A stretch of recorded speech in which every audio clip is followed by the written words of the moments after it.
तो बेहतर सरकार किसकी है, नरेंद्र मोदी साहब के 365 दिन या फिर अरविंद केजरीवाल जी के 100 दिन?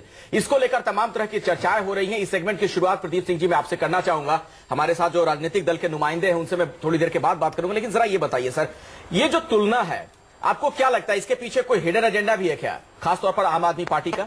कहीं ना कहीं अरविंद केजरीवाल इसी के जरिए अपने आप को मोदी के सामने रखना चाहते हैं, प्रधानमंत्री मोदी के सामने। आम आदमी पार्टी और अरविंद केजरीवाल की आप लगातार कोशिश अगर देखें तो सीधे सबसे जो ताकतवर है, जब कांग्रेस की सरकार थी तो कांग्रेस के शीर्ष नेताओं से, चाहे वो गांधी परिवार हो चाहे मनमोहन सिंह हो, उनसे।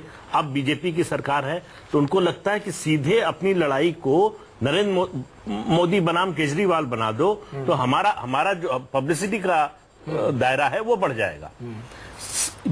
उनको लग रहा है कि सरकार तो 5 साल के लिए पक्की है। ये सारे विवाद जो हैं उनके पीछे दो तीन बड़े कारण लगते हैं। एक कि अभी से ये पोजीशनिंग कर लो कि अगर हम काम न कर पाए, अगर वायदे पर खरे न उतर पाए तो ये कहने को होगा कि देखो हम तो 5 साल से करें कि हमको काम ही नहीं करने दिया। हम काम करना चाहते थे लेकिन सेंट्रल गवर्नमेंट ने हमें काम नहीं करना दिया। दूसरा, पूर्ण राज्य के दर्जे के लिए उसके लिए जमीन तैयार करो, केस बनाओ कि देखिए जब तक पूर्ण राज्य का दर्जा नहीं मिलेगा तब तक दिल्ली का कोई मुख्यमंत्री कुछ काम नहीं कर सकता। तीसरा ये है पब्लिसिटी का कि खबर में बने रहो, कैसे बने रहो, किस कारण से बने रहो, ये मुद्दा गौड़ है, लेकिन खबर में बने रहो। फुल्का साहब इसीलिए तो नहीं कहीं आप लोग तुलना कर रहे हैं अपने 100 दिन के कामकाज की तुलना प्रधानमंत्री मोदी के जो साल भर हुए हैं उससे? देखिए, पहली बात है, ये मोदी सरकार को इतनी घबराहट क्यों है केजरीवाल से?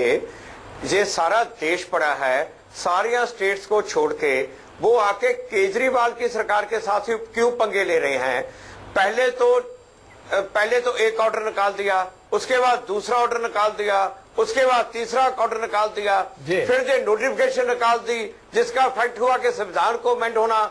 ये बार बार केजरीवाल क्यों भी ये कर रहे हैं? ये तो अगर क्या कहते हैं कि हम चाहते हैं, अरे भाई हम पब्लिसिटी चाहते हैं, हम नहीं चाहते, हम तो काम करना चाहते हैं।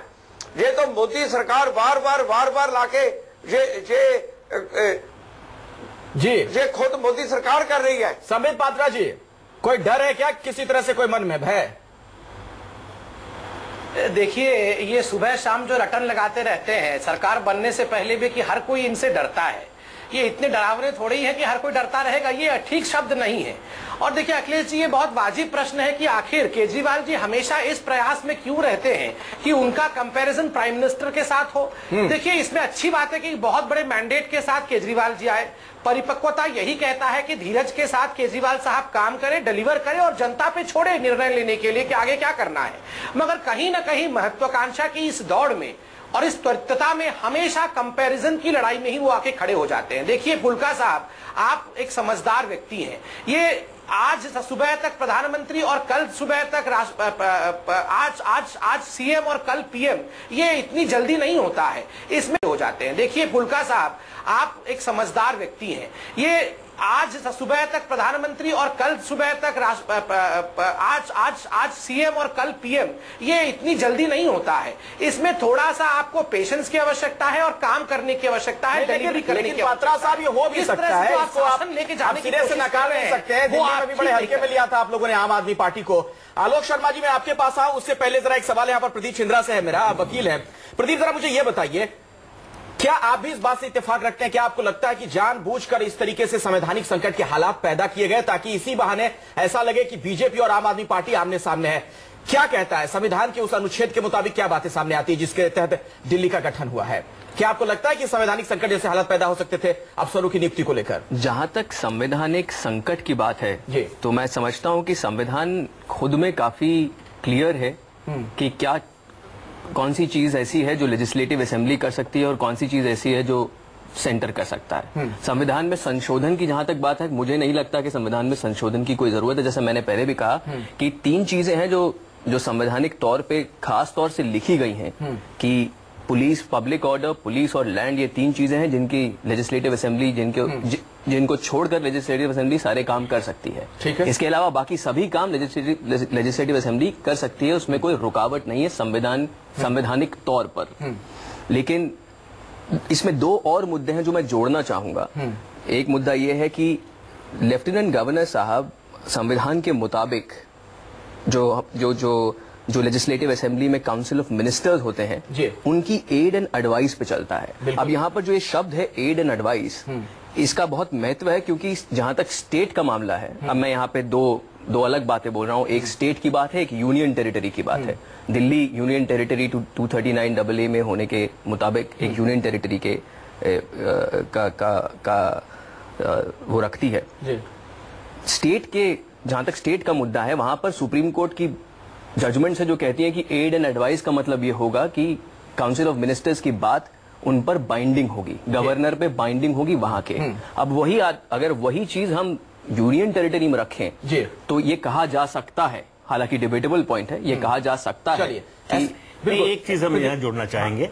फुल्का साहब अगर जवाब देना चाहें तो अच्छी बात होगी। देखिए, अगर इस सारी कंट्रोवर्सी से हो क्या रहा है, हो तो नुकसान तो दिल्ली का हो रहा है, अरविंद केजरीवाल और आम आदमी पार्टी का हो रहा है। 100 दिन में से 18 दिन तो विवादों में ही चले गए। 18 दिन से फाइलें जहां की तहां फंसी हुई है।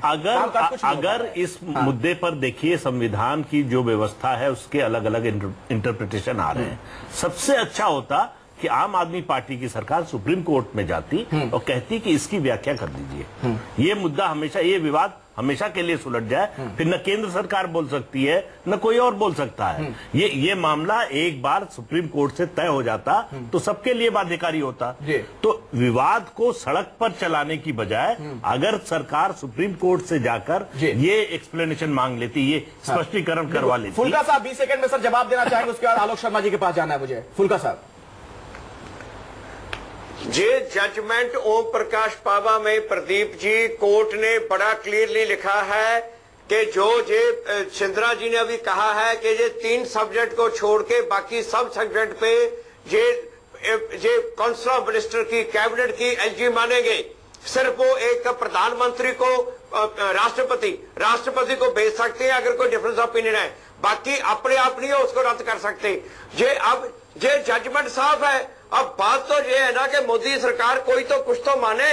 इनको तो कोर्ट की जजमेंट से कोई परवाह नहीं, इनको संविधान की कोई परवाह नहीं, इन्होंने तो सिर्फ अपनी करनी है, अपनी जो गलत बयानी है कि सरकार का, केंद्र सरकार का कोर्ट से कोई मतलब नहीं है, संविधान से कोई मतलब नहीं है, ये गलत बयानी है। और फुल्का साहब एक सीनियर ओम प्रकाश पाबा को मानिए, कॉन्स्टिट्यूशन को नहीं आप कोर्ट में जाइए और कहिए कि कंटेम्प्ट ऑफ कोर्ट हो रहा है। आपके पास ये ऑप्शन है फुल्का साहब, आप तो वकील हैं, आप कोर्ट में जाके कंटेम्प्ट ऑफ कोर्ट का पिटीशन दायर कर सकते हैं। चीज हमने हाल के दिनों में देखी है, संबित पात्रा जी, फुल्का साहब, एक चीज हमने हाल के दिनों में देखी है कि संविधान को हर कोई अपने अपने तरीके से समझ रहा है। आलोक शर्मा जी, आपका भी कोई नजरिया संविधान को लेकर?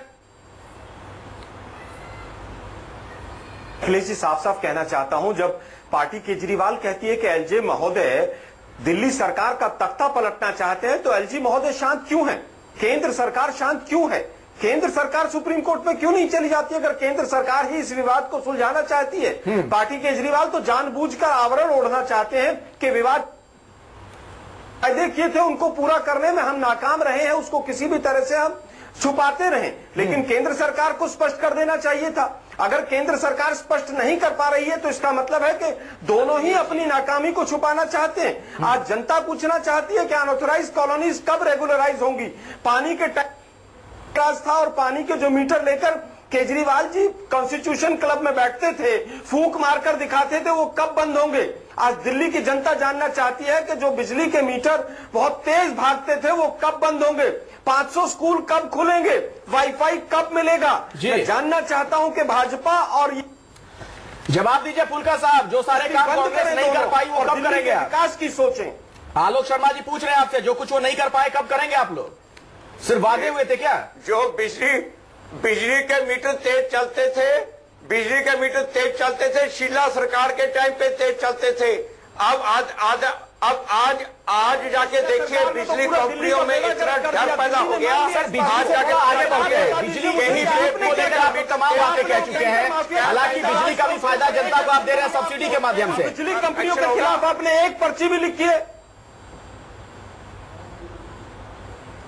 अरे एक पर्ची लिखी है, पूरा एक्शन पूरा हो रहा है, लगातार हो रहा है। सर बिजली से आगे बढ़ते हैं, कुछ और काम भी आपको करने थे, सीसीटीवी कैमरे लगवाने थे, महिला दस्ता बनना था महिलाओं की सुरक्षा के लिए, क्या हुआ फुल्का साहब? आलोक शर्मा जी हो गई आपके पास, जवाब ले लीजिए। कंपनियों के साथ साठगांठ है, आप एक्शन क्यों नहीं लेते? अखिलेश जी, मैं फुल्का साहब को कुछ कहना चाहता हूँ। समझ नहीं आया क्या क्या जवाब, तीन लोग इकट्ठे बोल रहे थे।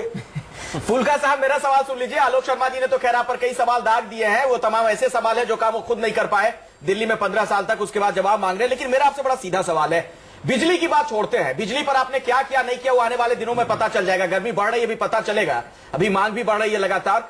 वो भी आपने सब्सिडी का रास्ता निकाला, उसमें भी लोगों को फायदा पहुंचाने के लिए, जो आप करने वाले थे बिजली कंपनियों से वसूलने वाले थे, ऐसा कुछ नहीं किया आपने। बहरहाल सीसीटीवी कैमरे का क्या हुआ, महिला सुरक्षा दल बनना था उसका क्या हुआ, फ्री वाईफाई का क्या हुआ, फास्ट ट्रैक कोर्ट बनने थे उसका क्या हुआ, इनके जवाब भी कुछ है क्या आपके पास?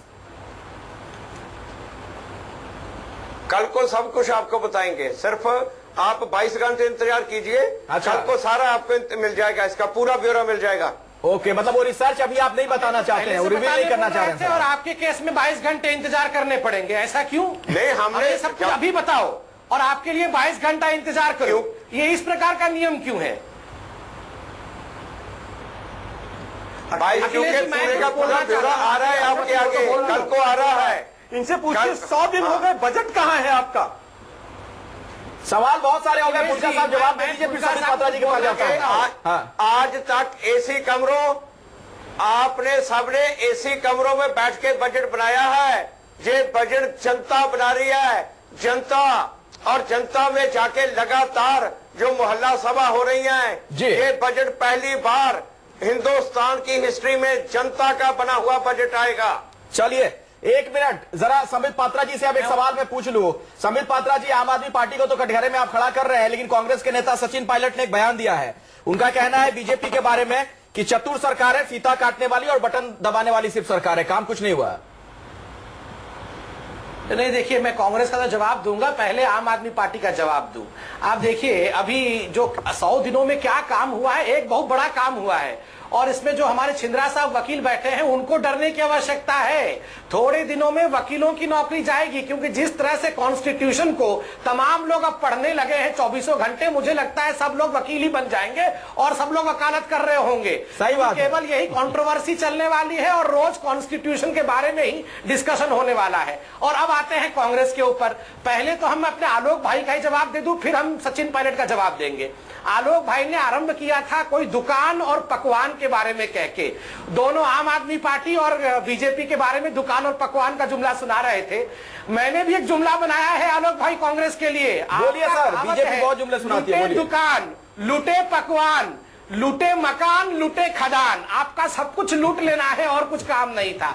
और जहां तक सचिन पायलट जी का सवाल है, ये देखिए कंफ्यूजन देखिए। सचिन पायलट कह रहे हैं कि हम केवल फीता काट रहे हैं, उन्हीं के कानूनों का और उन्हीं के नियमों को आगे बढ़ा रहे हैं। एक तरफ तो वो कहते हैं कि जो कुछ भी कानून ला रहे हैं सब बेकार हैं, फालतू हैं, और दूसरी तरफ कहते हैं ये हमारे ही कानून है। पहले ये निर्णय कर ले कि ये उन्हीं के कानून है या बेकार कानून है।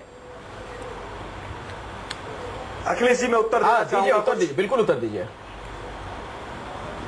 मैं केवल ये कहना चाहता हूं कि पिछले 1 साल में 4 सेशन बजट के मिलाकर हुए पार्लियामेंट के, मैं जानना चाहता हूं कि एक भी कोई ऐसा आप कानून लेकर आए, कोई विधेयक लेकर आए जिससे आम आदमी का फायदा हो। हम सूचना का अधिकार, फूड सिक्योरिटी बिल लेकर आए, आपने कोई भी एक अधिकार दिया हो तो बताइए। तमाम जो इकोनॉमिक से रिलेटेड बिल्स हमारे समय के पेंडिंग थे, एफडीआई था, इंश्योरेंस था, आपके जितने भी बिल हमारे समय का काम किया आलोक शर्मा जी, लेकिन उसका रिवार्ड तो आपको मिला नहीं, शायद जनता समझ नहीं पाई आपके काम को। प्रदीप सिंह जी जरा मुझे एक चीज बताइए, केवल क्या माना जाए, जिस तरह से आलोक शर्मा ये बातें कह रहे हैं कि जो वर्तमान सरकार है वो कुछ कर नहीं रही लेकिन करती दिख रही है, सिर्फ इसका ये आशय निकाला जाए फिर? नहीं, देखिए क्या कर रही है इसका नतीजा तो आगे आने वाले दिनों में दिखेगा।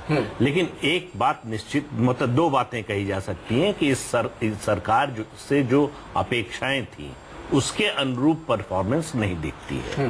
दूसरी बात यह है कि 1 साल पहले जो माहौल था उसमें उससे आज के माहौल में बहुत बड़ा अंतर आया है। तो इसको आप एक संकेत मान सकते हैं कि सरकार सही दिशा में चल रही है, लेकिन वो सही दिशा में चलती रहेगी या भटक जाएगी ये आगे पता चलेगा। लेकिन निश्चित रूप से आप देखिए, जिस तरह की निराशा और हताशा का वातावरण बन गया था 2014 के चुनाव से पहले, उस वातावरण से तो निश्चित रूप से निकले हैं। क्या काम हो रहा है, उसके नतीजे कैसे निकलेंगे। देखिए अब जैसे एक ही योजना सरकार की ले लीजिए, जनधन योजना। कांग्रेस कहती है कि हमारे समय से चल रहा था, सही बात है।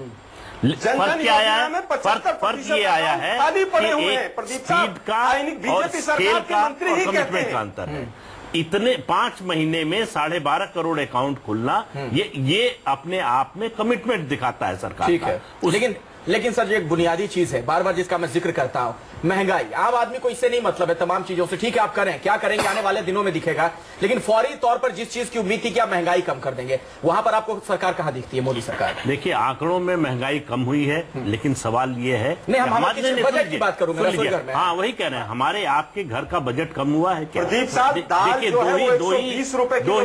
दो ही कसौटियां हैं आम आदमी के लिए। एक उसका घर का बजट 100 रुपए किलो टमाटर या उसकी आमदनी बढ़ी। आलोक जी, दोनों मोर्चों पर कह सकते हैं कि ऐसा नहीं किलो, है। 50 घर का बजट बढ़ा है, न घटा है और न आमदनी बढ़ी है। अच्छा। तो इस नाते आम आदमी के नजरिए से आप देखें तो महंगाई में जमीनी स्तर पर कोई बड़ा परिवर्तन, बहुत बड़ा परिवर्तन नहीं हुआ। और संबित पात्रा जी, तैयारी कर लीजिए आप, 22 घंटे के बाद फुल्का साहब कुछ ऐसी बातें बताने वाले हैं जिस पर कई जवाब आपको देने पड़ेंगे। फिलहाल वो नहीं बता रहे थे, छुपा रहे, उसको 22 घंटे बाद रिवील करेंगे। वक्त इतना ही है, बहुत शुक्रिया। आप बताइए, आप बताइए, ये किस प्रकार के अचीवमेंट हैं जो दिखाने से ही दिखते हैं? 22 घंटे के बाद वो दिखाएंगे, वो बताएंगे, कह रहे हैं 22 घंटे के बाद वो दिखेंगे अचीवमेंट। इसे तो अचीवमेंट थोड़ी कहते हैं, इसे जादू कहते हैं। माफी चाहूंगा, चर्चा और आगे हो सके, वक्त बिल्कुल नहीं है। बहुत बहुत शुक्रिया आप तमाम मेहमानों का आज इस चर्चा में शिरकत करने के लिए। छोटा सा ब्रेक के बाद भी